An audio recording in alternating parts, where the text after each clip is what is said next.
The right people come together at the right moment, when they care almost as much about winning as they do about each other, they can become the best of the best.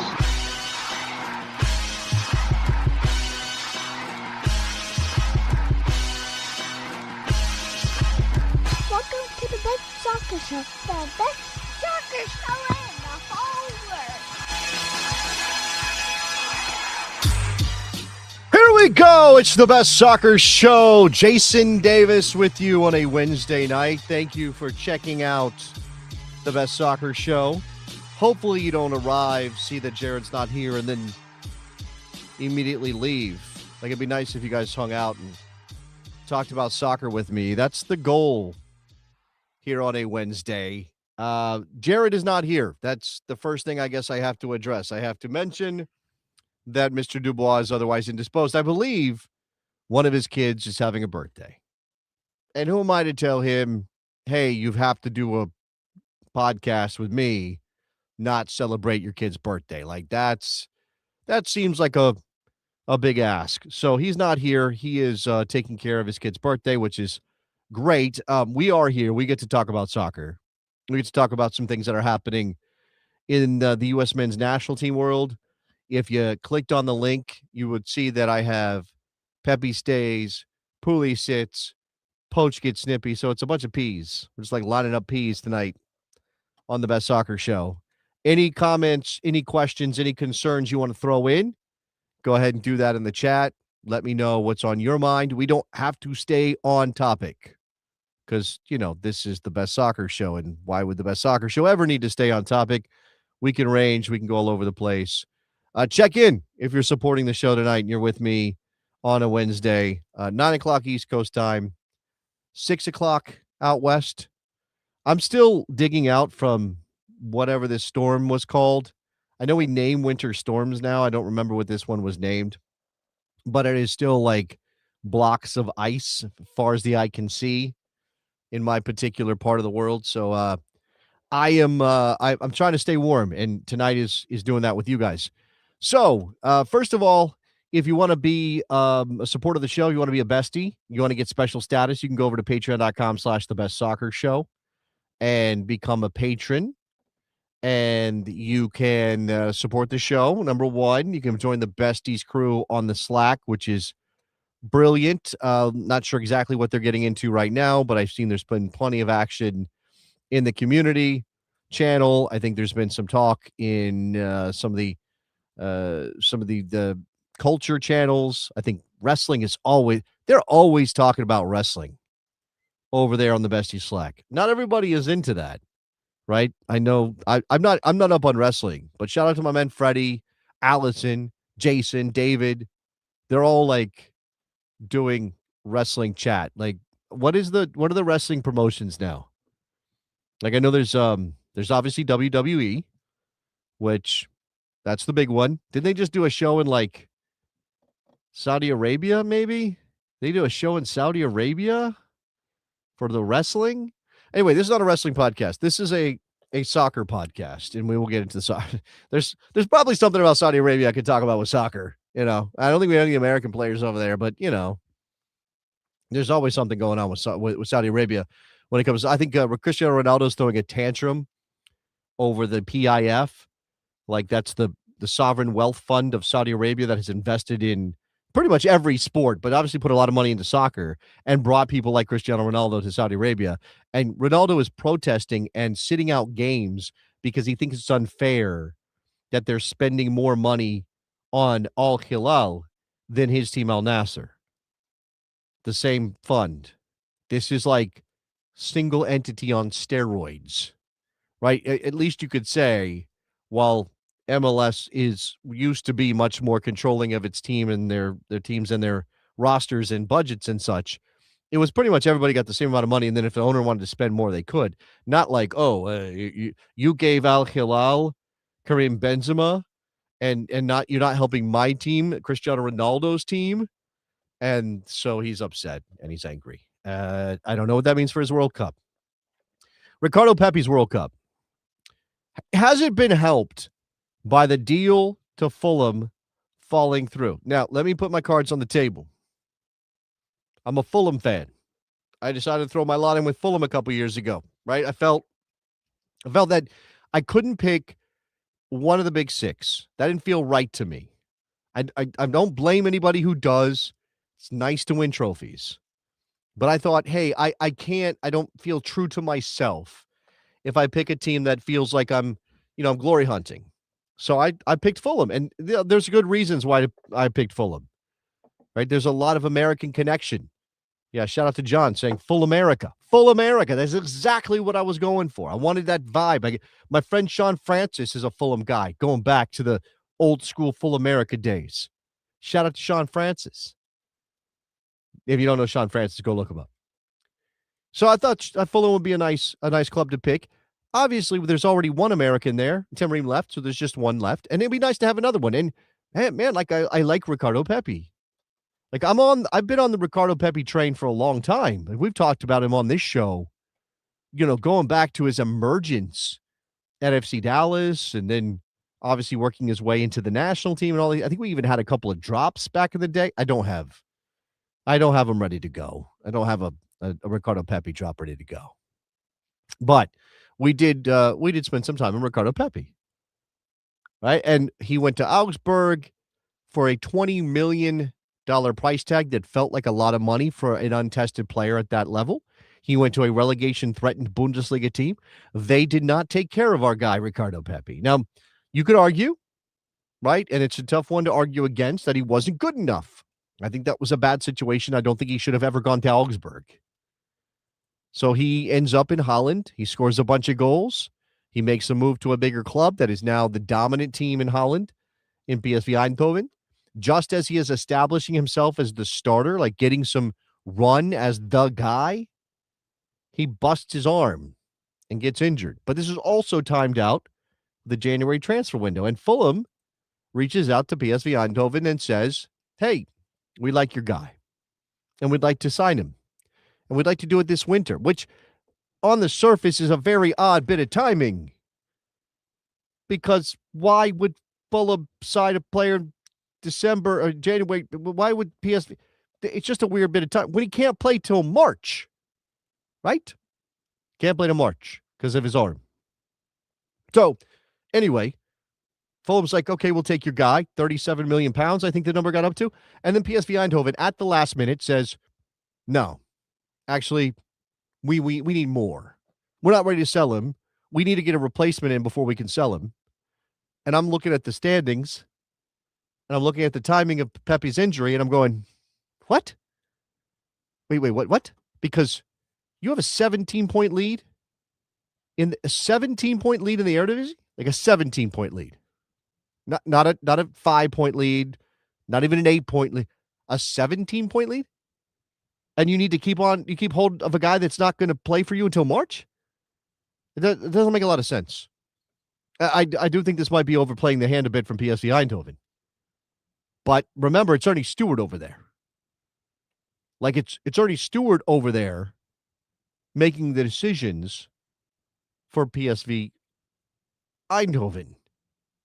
So I don't exactly know what's going on. Now, I'm reading up on this. Fulham chasing Ricardo Pepi throughout the winter market, failed to get him. The Dutch club rejecting the initial bid. Then on January 12th, PSV general manager Marcel Brands, and this is the guy who's going to get quoted here, said they raised the offer, right? And they considered this. And this is what he said. It's true they were interested in Pepi, but we want to become champions and win the cup. So in that respect, we're happy he's still here. Again, he doesn't play till March. The market isn't such that you can simply find a replacement of Pepi's caliber. And if you do, what will it cost? I'm still stunned by all this. Anyway, here's the way that American soccer people are parsing Ricardo Pepi staying at Fulham. And we could talk about this because I'm curious what soccer fans think of the idea that a bullet was dodged here, right? So I guess you have to decide for yourself whether or not Ricardo Pepi is good enough for the English Premier League. Right? Is he good enough for the English Premier League? right now, or March, when he could actually play a game? If your answer is no, then this is a good thing that he stayed at Eindhoven, that he didn't leave ahead of the World Cup. And this is the way it's been parsed by some media outlets. And I've got Paul Tenorio from The Athletic, I got Chuck Booth at CBS, and I got Ian Quillen over at Forbes. There's just three. There are more out there. You can find them. Headline on Paul Tenorio's piece at The Athletic: why Ricardo Pepi's Fulham transfer collapse can help his U.S. World Cup outlook. Right? It's pretty clear that Paul is saying going to Fulham would have been dicey for a guy who wants to make the World Cup team and be a factor in Mauricio Pochettino's group come the World Cup. And then it says why Ricardo Pepi's failed transfer to Fulham is a good thing for his career and the USMNT as World Cup nears. This is Chuck Booth at CBS. And then Ian Quillen, for Ricardo Pepi, Fulham's transfer loss may be USMNT's gain. Nobody believes in Ricardo Pepi. Is that what I'm supposed to take away from this? Like, nobody believes Ricardo Pepi is good enough to play in the... Okay, and this is interesting. So, PSU to DCU. He's good enough, but he would need time to adjust. Moving after the World Cup would be better.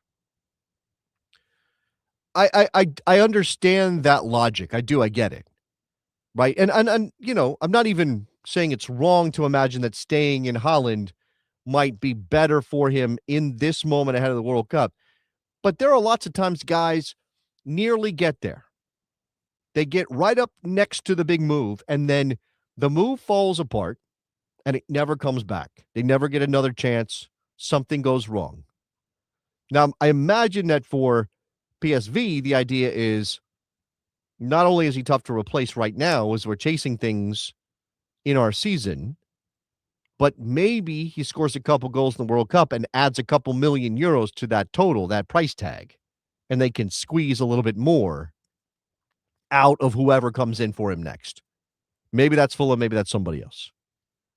Like, I guess that's possible. I think it's a risk that you're taking. It's clearly a bet on the part of PSV Eindhoven to say, well, we think he's going to do so well at the World Cup that he could improve his price and we can make more money off of him.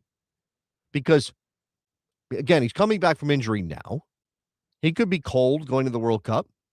I don't know that it's likely that Pochettino will leave him out, but he could. It's possible. And then what if he doesn't play well at the World Cup? What if he doesn't make an impact at the World Cup? What if he gets injured in the World Cup? I'm not saying anything of these things are overwhelmingly likely, although I think, sort of being sure of goals is tough. I mean, players go cold. Again, we don't know exactly what Pochettino's looking at in terms of who he thinks the best choice is.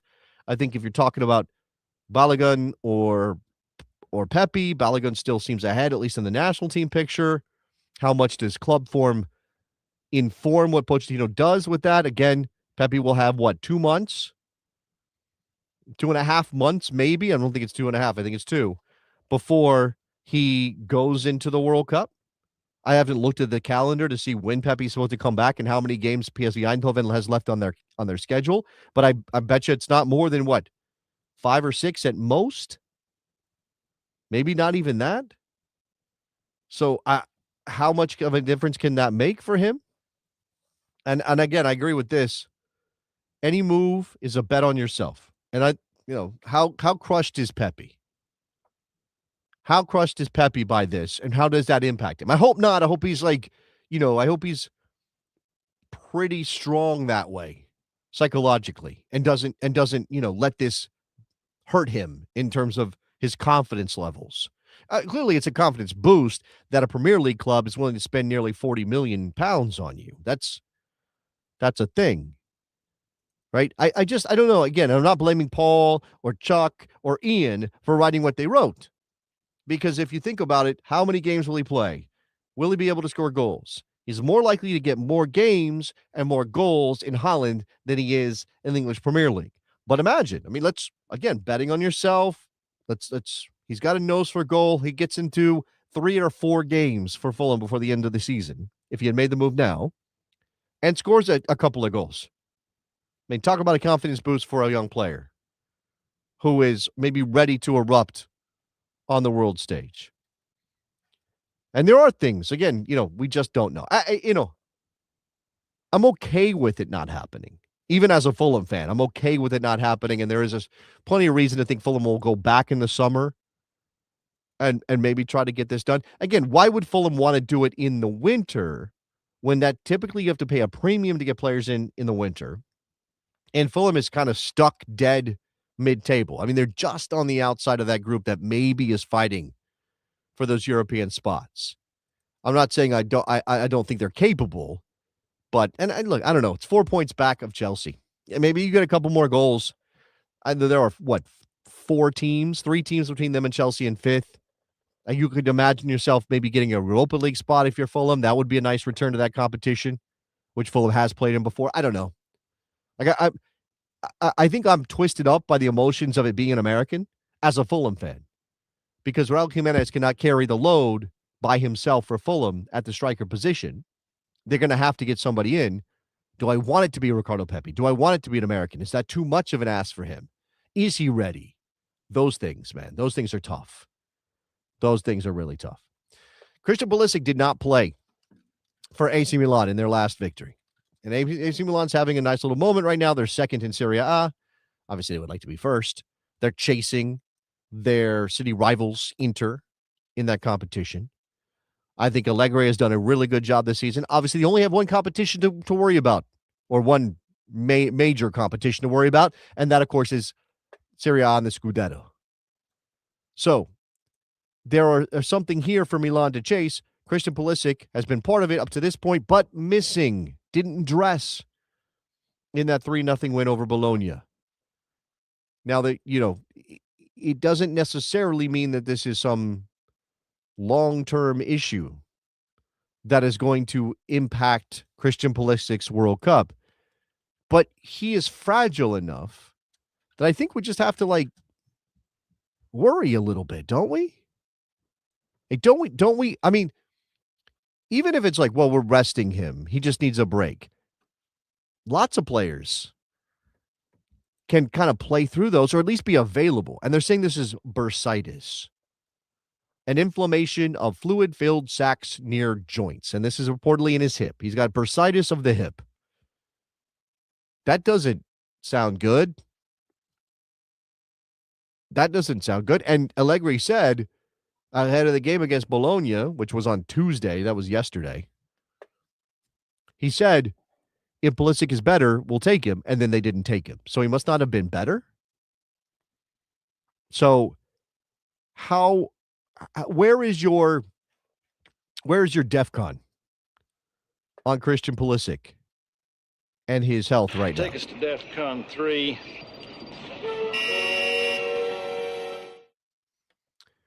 Because he has got to be in the U.S. World Cup team for the U.S. to have the best possible World Cup. I know we as fans go back and forth all the time about whether he tries too much when he's with the U.S. men's national team. Certainly there, in CONCACAF, he's had issues with the way he gets beaten up by CONCACAF opponents. There is still, I think, some open question about how best to utilize him. But there's not a more talented player in the U.S. men's national team pool than Christian Pulisic. There just isn't. Not on the attacking end of the field anyway. So, I don't want to be doom and gloom right now. I don't want it to be a situation where I'm that's it. U.S. men's national team is screwed for the World Cup because Christian Pulisic isn't completely healthy. I mean, we're still months and months away. I mean, we're still a month away from games in the March window that will help us understand exactly what Mauricio Pochettino is thinking about rather, for his World Cup group, right? So we will get some information about what Pochettino's roster might look like in the March friendlies for the United States. And I would like Christian Pulisic to be there. Again, these are big tests. These are true World Cup warm-ups. Brazil and France? Like, yeah, okay. Like these are big ones. Um, there is. Well, I'm sorry. Is that the calendar? I just got my friendly calendar all mixed up. The U.S. men's those teams are coming to the United States to play friendlies. I can't remember our schedule off the top of my head. I should have it burned in at this point.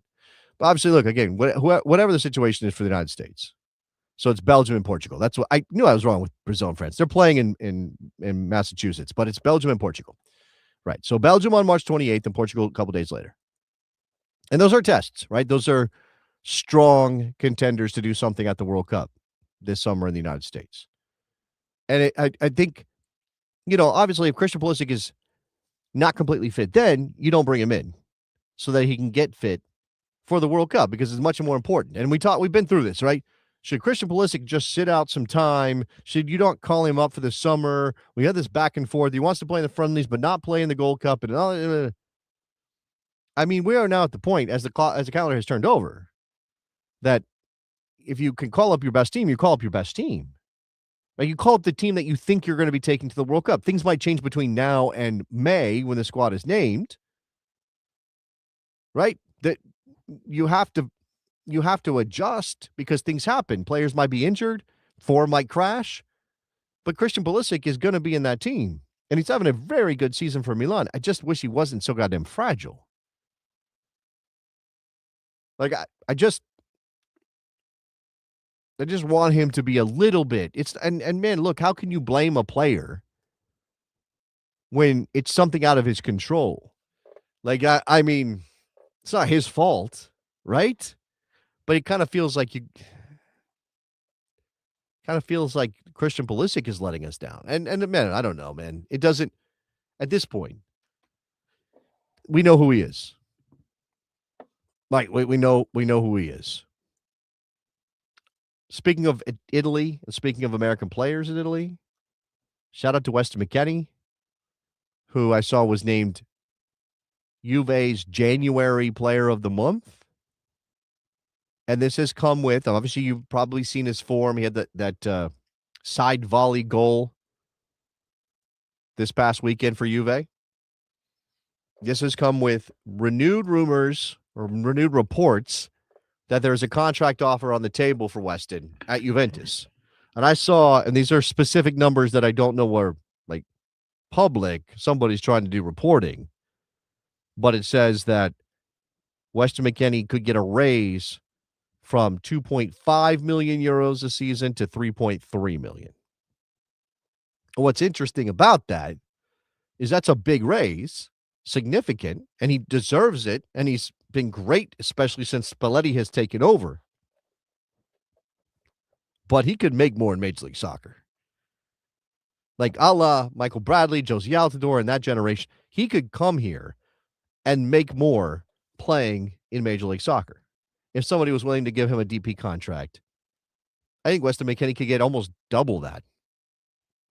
I mean, we're talking about, at least $5 million. And the dollar and the euro, there's a little bit of a gap right now, but not so much that it's not comparable. So, and he's out of contract, right? This summer he's out of contract. So it's not like he has to sign a deal, or it's not as though, obviously he doesn't have to sign any deal he doesn't want to, but my point is he could wait it out, see how his World Cup goes, and try to make a move on the back of the World Cup. Again, that's sort of we talked about Pepi and, do you want to make this transfer move to the Premier League ahead of the World Cup, whatever? It's a question of betting on yourself for Pepi. You could argue that Weston McKennie waiting out this contract, especially since the way he's been jerked around occasionally at Juve, could lead to him just saying, all right, screw it. I'm betting on myself. I'm betting on a World Cup that drives up my price, and I go out into the market. And I don't think I would blame him for it. Like, I don't think I would blame Weston McKennie for it. At the same time, that is uncertainty that lots of people would not be okay with.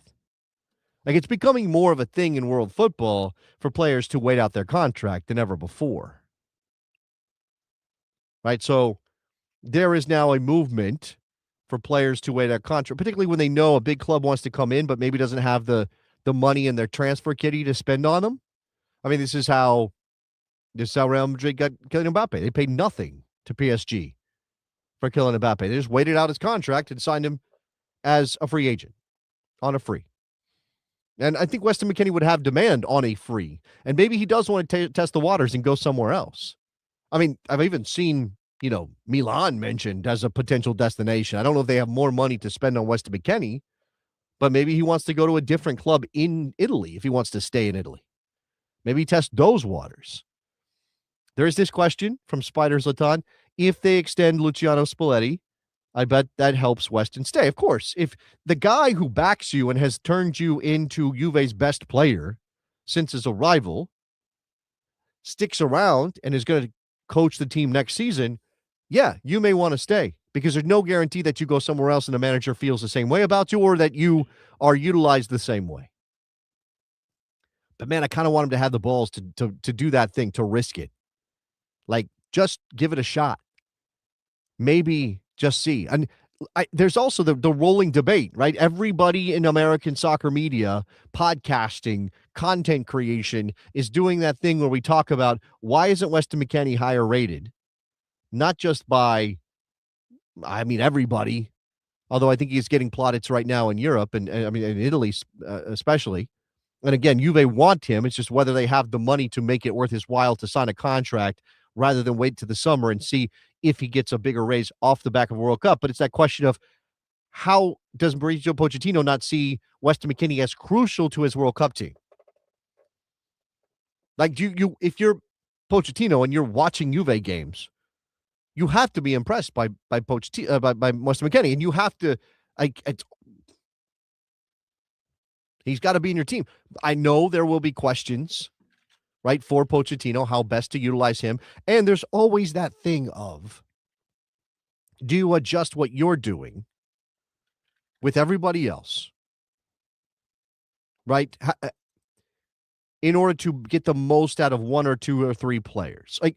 So I guess what I'm saying is Weston McKennie a player that Pochettino is willing to build around? And exactly what would his role be? Right? At Juve right now, Weston McKennie is playing as a wingback. He pushes into the forward line. He plays in attack almost as a second striker underneath David or underneath whoever is manning that front line. Is that a role that Pochettino can make work for Weston McKennie with the U.S. men's national team? And look, to be fair, I don't know that we have a clear book on what Pochettino thinks of McKennie right now. But there have been enough, well, he's not been consistent, or I don't know. I don't think he's everybody's cup of tea, Weston McKennie, right? Despite the big personality that a lot of people I think are attracted to, Weston McKennie probably rubs people the wrong way. I mean, again, he keeps finding himself in a position at Juve where he's got to prove himself over and over and over again. There's got to be a reason for that, right? Got to be a reason for that. He played in that game against Australia when Haji Wright scored twice. And that was, October of last year. Right? It's just because there's so few opportunities to see the team under Pochettino and get a sense of really, if this was, hey, we had camps every month and Pochettino was calling up a team and McKennie was in it every time and maybe he gets a start in one friendly but doesn't in another, at least we would have something to go on. Right? But Pochettino right now is still trying to figure out what his best group looks like. I think it's obviously not just about who's in the best form. It's also about who fits the group and who brings the right personality, the right leadership, and all those things. Just today, Henry Bushnell dropped a story at The Athletic about Weston McKennie and his place in the U.S. men's national team. Weston McKennie's form makes him seem undroppable. Will Mauricio Pochettino agree? And Henry points to what McKennie is doing right now at Juve. Goal scorer, sort of all-around action player, doing a bunch of different jobs.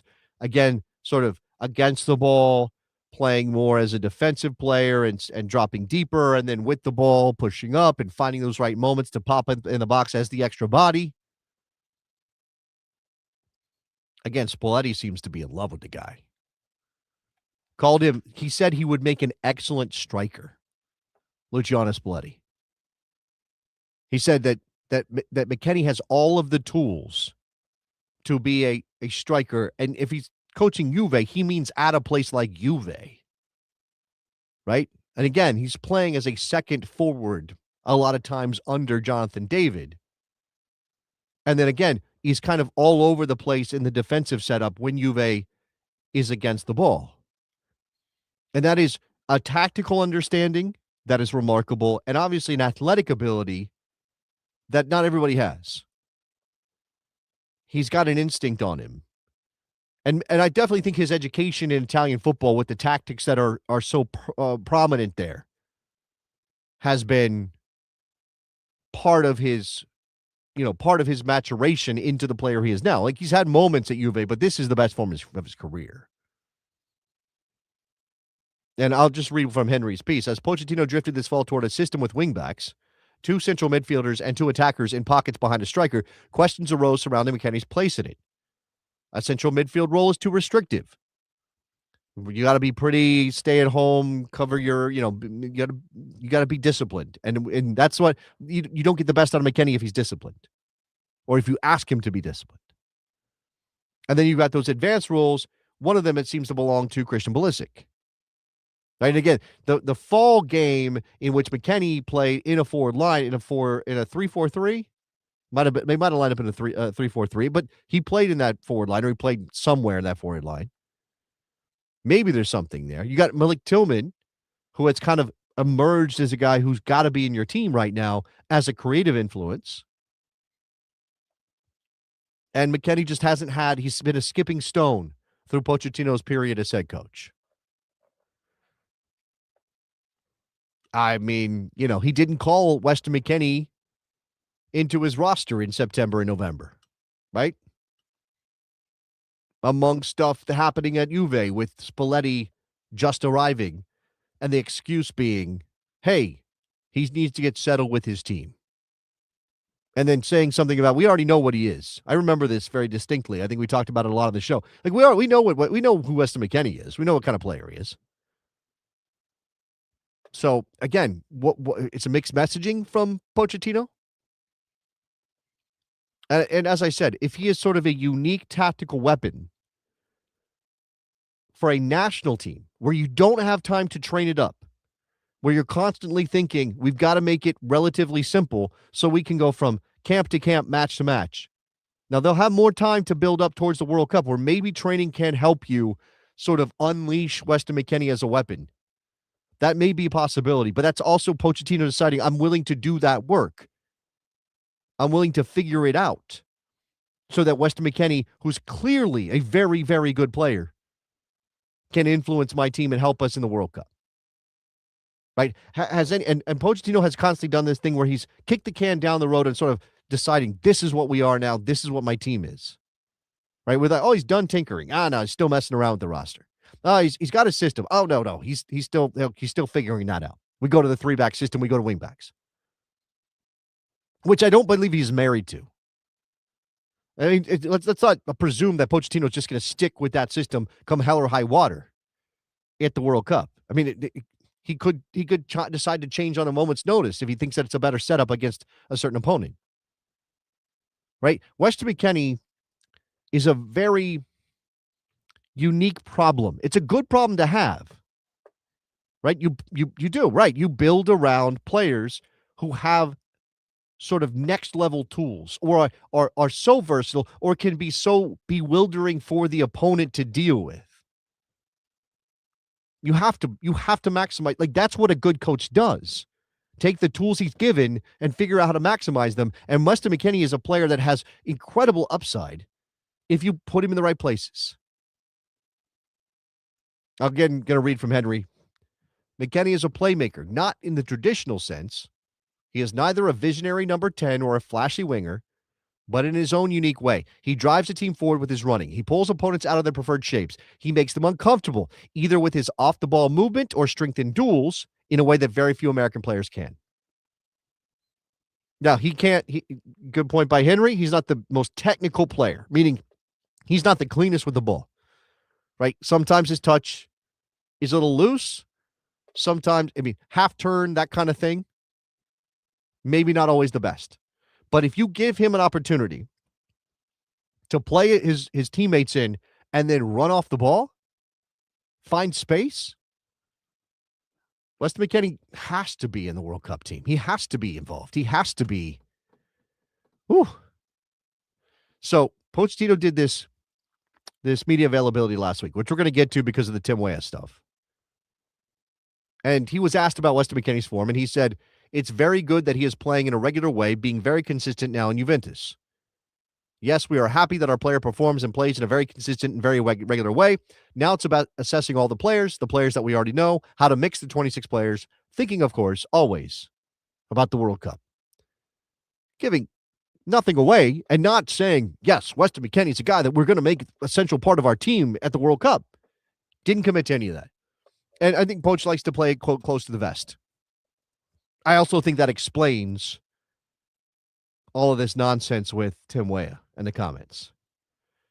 So I'm sure you've seen this story. Like, I'm sure you guys are, if you're national team fans, if you're American soccer fans, you already know kind of what happened last week with the whole Tim Weah and then Pochettino and all of that thing. But it's still rolling on as a discussion. And we haven't covered yet on the show. And I would love to get Jared's perspective, and maybe we will at some point in the near future. Right? But let's kind of review here. So, Tim Weah, who's at Marseille, 47 U.S. caps, probably in the World Cup team. Again, no guarantees for anybody, but probably in the World Cup team. He spoke to a regional newspaper in France, a regional newspaper whose name I'm not going to attempt because my French is a little rusty. It's been a long time. But he talked to this regional newspaper about a range of topics. And the publication said that Tim was lucid, mature, frank. They lauded him, right? They gave him praise. Tim Weah, smart guy. They asked about the World Cup coming up in Tim Weah's home country.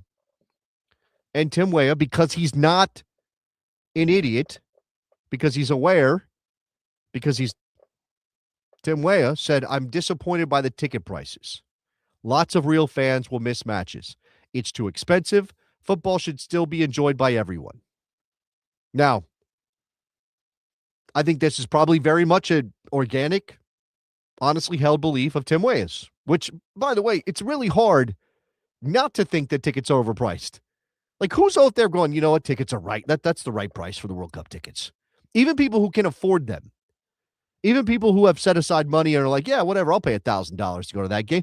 Even those people are like, that's too goddamn much. And he's in France. Like, égalité. Like, there is a whole history of, like, I know France has got its own problems. I'm not saying it's perfect, but in terms of, like, the people of France, there's a long history of speaking up when you see an injustice, right? That's what the French people do. And Tim Weah is in France, and he's asked about this, and he says the tickets are overpriced. Reasonable opinion. And here's what the head coach of the U.S. men's national team, Mauricio Pochettino, had to say about it. First of all, I think players need to talk on the pitch, playing football, no outside of the. It's not his duty to evaluate the price of the ticket. And then also my duty is to prepare the team, the U.S. men's national team, in the best way to perform. We are no politician. We are sport people that only we can talk about our job. And I think if FIFA does something or takes some decision, they know why, and it's their responsibility to explain why. All right. Thank you to Fox. I borrowed that from Fox. That was Poch talking to the media last week on that Zoom call and saying that Tim Weah really shouldn't say this. I think players need to talk on the pitch playing football, not outside. Man, so I think this is my dime store psychology reading of this. Mauricio Pochettino thinks anything that's not the game is a distraction for his team and for himself. Or he's uncomfortable. He doesn't want to have to deal with this. It's a no-win situation for a guy like Mauricio Pochettino. He is coaching in the national team of one of the countries that is hosting the World Cup that FIFA has brought to North American shores. We shouldn't presume that Mauricio Pochettino thinks the ticket prices are right, that there's no problem with them. Like, I think that's unfair. I think that would be a very harsh reading of what Pochettino said. Again, speaking in a second language or third or whatever, like speaking in a language that he is not 100% comfortable in, Mauricio Pochettino said, I think players need to talk on the pitch playing football, not outside. It's not his duty to evaluate the price of the ticket. We are not politicians. We are sport people that can only talk about our job. So, again, I don't think this is Mauricio Pochettino says, FIFA's great. I love FIFA. FIFA's fantastic. They're doing a wonderful job pricing these tickets, and there's no problem at all with people accessing the World Cup. That's not it. No, this is just a guy who feels boxed in on an issue like this, lashing out when asked to respond to what a player who's an individual person, that is not him, said about something that is uncomfortable. Now, he's wrong. Like he's absolutely 100% wrong that Tim Weah shouldn't be able to say something like this or shouldn't talk like this. Tim Weah is a person, he gets to have his own opinion. And this is not like they asked Tim Weah about the price of oil. It's not like they asked Tim Weah to discuss the security situation in Iran.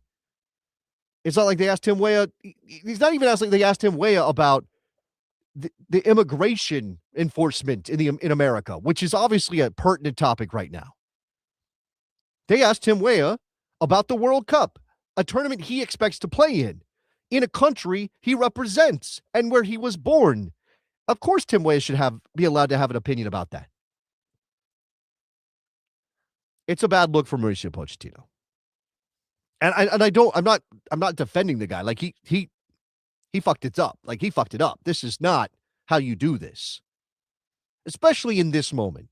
Right? This is of all of the issues that Tim Weah or any U.S. men's national team player could speak out about.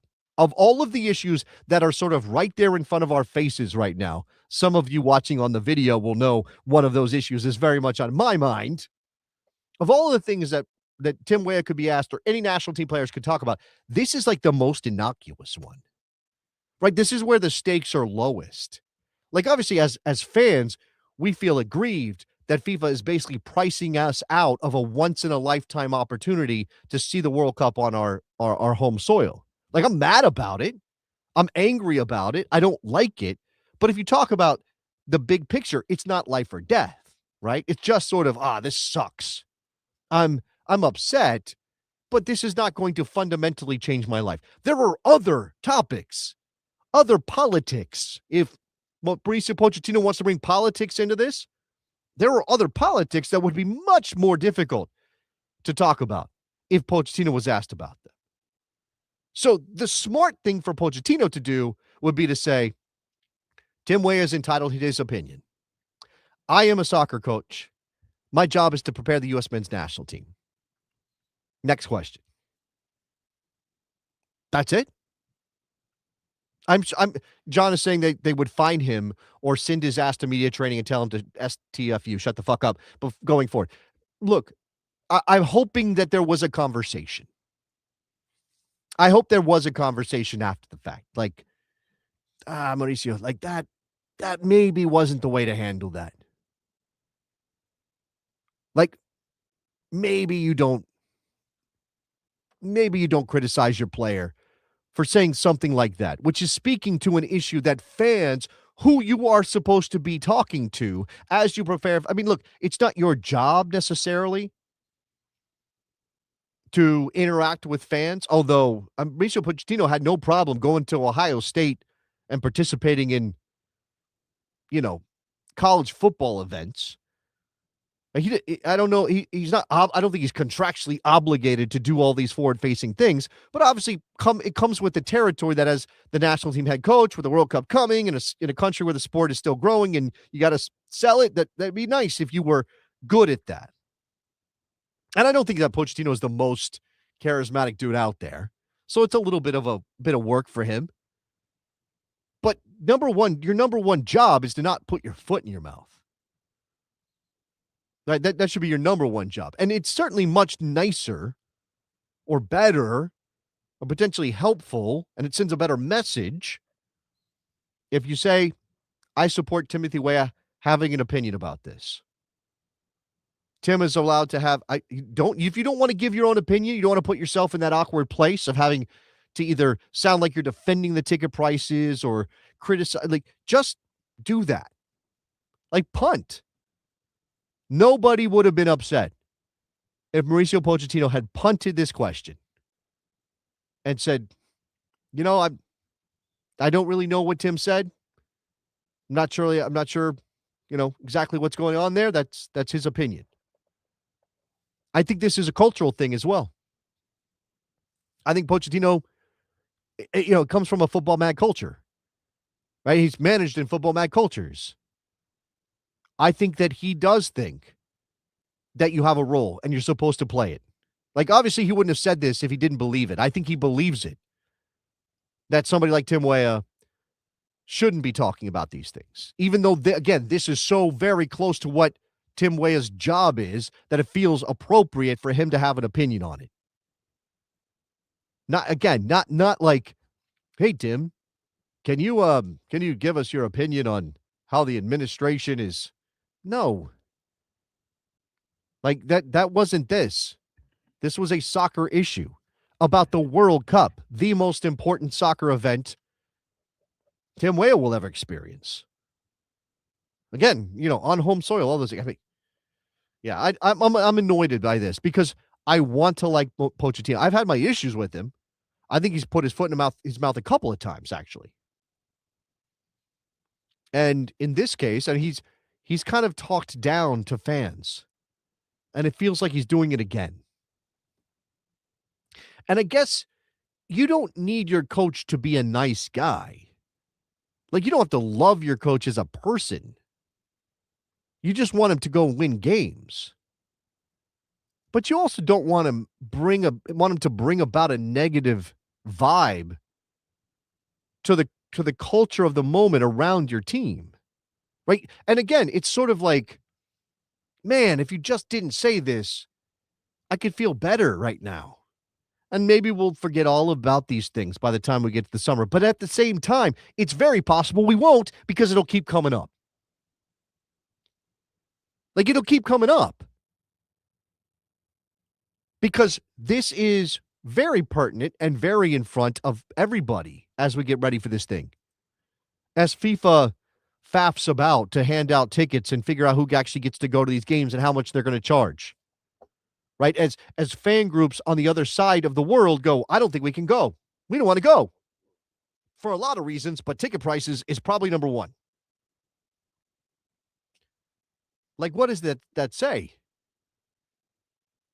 If you want to read about this in the opinion of somebody maybe a little bit smarter than me, Leander Shalakins wrote about this for The Guardian. Mauricio Pochettino's odd jab at Tim Weah misread the player and the moment. So, again, probably didn't need to do this. I hope Tim Weah doesn't back down either. He shouldn't have to. And I certainly hope there's no punishment handed out for Tim Weah when he wasn't under the direction of Mauricio Pochettino speaking out about something that clearly is wrong. I mean, again, how do you defend this? There's not really any defense there. All right, that's enough of that. Again, I applaud Tim Weah for saying something, even as sort of obvious as ticket prices are too damn high. And I'm upset that Mauricio Pochettino did this. Yeah. Pochettino, by the way, apparently did this media availability from FIFA's World Cup headquarters in Coral Gables. I didn't know that. Yeah. Okay. More beyond this even, right? I think if FIFA does something or takes some decision, they know why. Again, this is what we just heard. It's their responsibility to explain why. It's not up to us to provide our opinion. Shut up and kick the ball. Shut up and dribble, Tim. It's not up to us to judge this type of thing. It absolutely is up to you. It is you are the heart of the you and the team you are putting on the field is everything about this. And if people feel disconnected from their national team or the World Cup in their home country, look, is it Mauricio Pochettino's job to help grow soccer in America? I'm not sure. I think it's in his job description as head coach of the national team, but as a person, as a soccer person, yeah, of course he should want to help grow the game in America. Or unless he's just clocking a $6 million check. And that's it. It's all he cares about. Yeah. Speaking from FIFA headquarters, Mauricio Pochettino smacks down Tim Weah for saying ticket prices are too high for the World Cup in 2026. All right, not exactly American soccer, but I got to talk about Vancouver for a second. It's obviously very dark times in Vancouver around the possibility that the Whitecaps are going to have to leave the city. And we are on the eve of the MLS season, right after the Whitecaps were an MLS Cup finalist, a CONCACAF Champions Cup finalist, when everybody should be excited about soccer in Vancouver. And the word out of British Columbia right now is that they don't have a deal to play in BC Place, and they might have to move some things around. Now, it does look like Axel Schuster is going to be speaking to the press via Zoom tomorrow from Marbella, Spain, where Vancouver is doing their preseason. There have been some hints that Pavco, who runs BC Place and who the Whitecaps have to work out a contract with, are backing away from wanting to take anything out of it. Basically, it's like, let's zero this thing out. We'll make no money off of your games in order to make this deal work because the economics are tough for Vancouver. And if you didn't hear about this, Axel Schuster went in front of the media and said, we've been for sale for a year. We've had 40 groups inquire, and we've had a bunch of people sign NDAs and look at our books, and they all said, nope, we don't want nothing to do with this. They don't even want to buy a 1% share of the Vancouver Whitecaps. So the whole reason the Whitecaps were up for sale in the first place is because clearly they are hemorrhaging money. And the current owners, Kerfoot and that group, and Steve Nash and everybody else, they didn't have a plan to build a stadium. Now, the city of Vancouver has a letter of intent or some exclusive agreement to try to figure that out, but they haven't done it yet. I know the mayor has pitched an idea to build a stadium out where they had that temporary joint when they entered MLS, back when Tater Torderson was the head coach of the Vancouver Whitecaps. But obviously that's not happening tomorrow, right? It's just not, going to be up tomorrow. Even if it's a temporary stadium, they're going to have to do some work. So again, it looks like they might get to an 11th hour deal to figure out something, but it's not going to be a long-term solution for the Vancouver Whitecaps. And I would hate to see them move. I would hate to see them move because we just shouldn't want that, right? We shouldn't accept it as inevitability when things go awry. And I know sometimes it's like, it's kind of nobody's fault, right? It's kind of not, we tend to judge our clubs by the example set by clubs in the old world, right? Particularly in England, but even beyond that. And the idea of a club moving is just not even a possibility. It's not even, it's like, again, people might know that you had Wimbledon, a team that I think made an FA Cup run in the late 80s, obviously not a big club, captured some attention. Vinnie Jones played for them. right? Robbie Earl played for them during that period. And then somebody came in and moved them to Milton Keynes, which is a planned community, right? It has all these things that are very not English because they're not old. And they moved the team. The FA allowed the license to be moved from Wimbledon to Milton Keynes. They kept the name the Dons, which came from Wimbledon, and everybody hated them. Like, everybody hated them. I guess still does. I don't know. I don't know how hot that hate is. So they just don't. They don't even. They don't even. There's never any talk about when it like. And I guess I don't know if it's better for a club to die or go into administration or whatever might happen in England. Obviously, clubs can sort of dissolve as business entities. And then what happens is a couple of people get together and go, we're going to reestablish the club as a new business entity and try to climb back up the ranks because you get dropped down the pyramid. And we don't have that, right? We don't have a pyramid to drop down and start over again so that you can at least feel like it's the same club and the same, it's a continuation of the history. Well, of course, there is that skipping stone element to all of the teams that we have that do have history in America, including the Whitecaps, who go back to the NASL era, but obviously weren't operating continuously from NASL all the way up to entering Major League Soccer. They went from NASL to disappearing, and then there was a team like the 86ers or something in Vancouver, and then they played in the A-League maybe or whatever that was, and obviously we're a USL team when they quote-unquote got promoted to Major League Soccer as part of the Cascadia wave. I don't know. I think about what we went through with the Columbus Crew and the near relocation of that team before MLS stepped in to figure out a solution. Now, a lot of that had to do with one guy being an asshole. And obviously Major League Soccer, when they stepped in, they were trying to make everybody whole, which was keep a team in Columbus called the Crew and let Anthony Precourt run off to Austin where he was going to be the cool kid with the soccer club. And they found a way to do that. This is not that situation, right? This situation is there's nobody who can step up in Vancouver. I mean, MLS found a buyer for the Columbus Crew. So far, no buyer has stepped up for the Vancouver Whitecaps to keep them in Vancouver, or who is willing to sort of eat the losses necessary to follow the timeline to when they could maybe build a stadium for this team in Vancouver.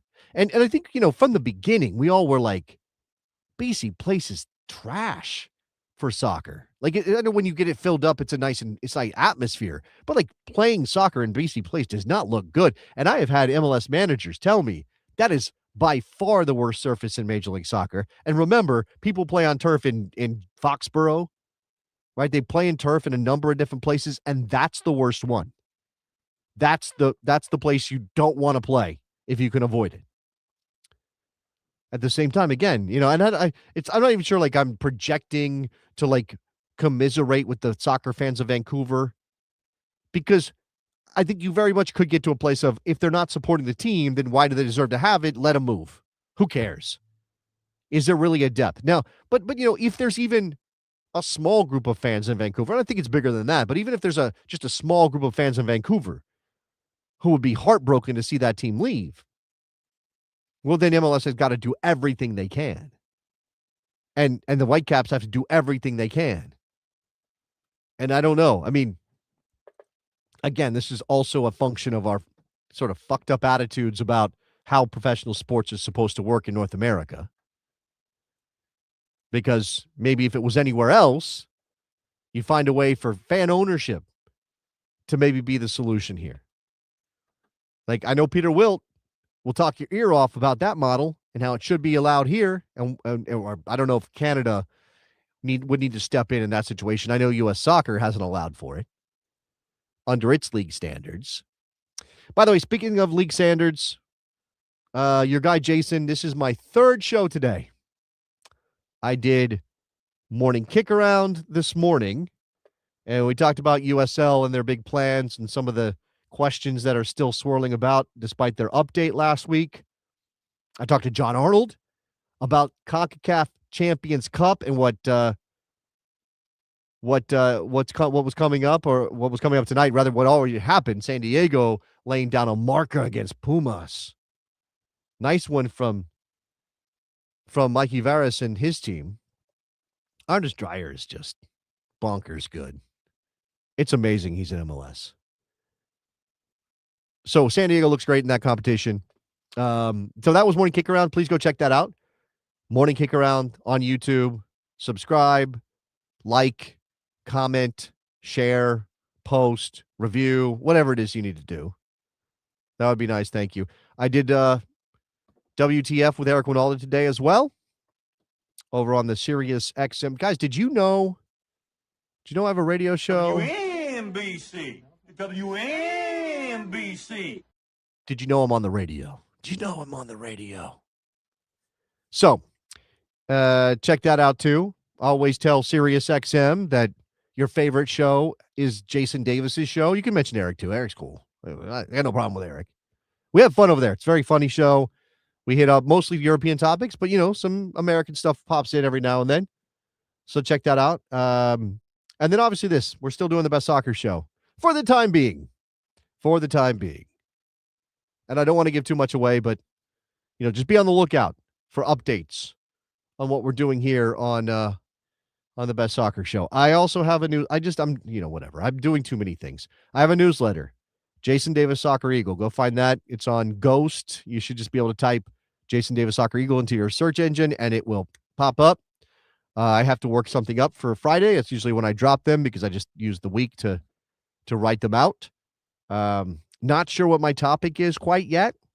Maybe it'll be the last time we do a CONCACAF Champions Cup quite like this one. Next year there will be one, and there'll be a mini season, and I don't know exactly how that's going to go down. We got the switch of the calendar next year for MLS, which is going to be wild.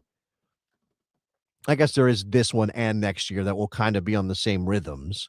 Maybe MLS wins this one. I mean, San Diego has to go through Pumas and then probably Toluca.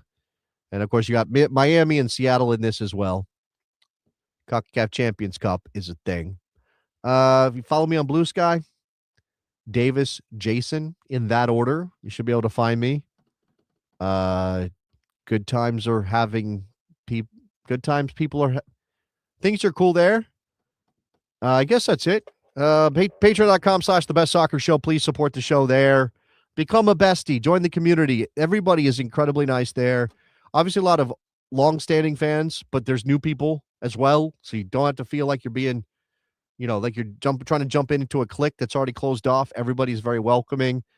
Working on some bonus content for the Best Soccer Show Patreon because I want to deliver some things to you over there.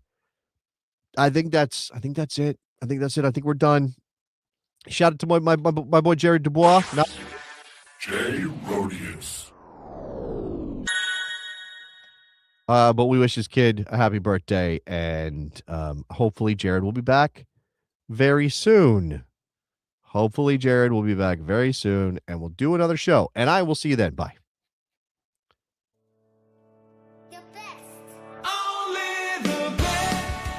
Calm down, Greg. It's soccer. It's soccer. Get to the chopper! Who asked those questions? The Horror Show. WNBC. WNBC. What's that for? Here we go. Saucing them up. Hit him. What? Calm down, Greg. It's soccer. It's soccer. Oh, it's incredible!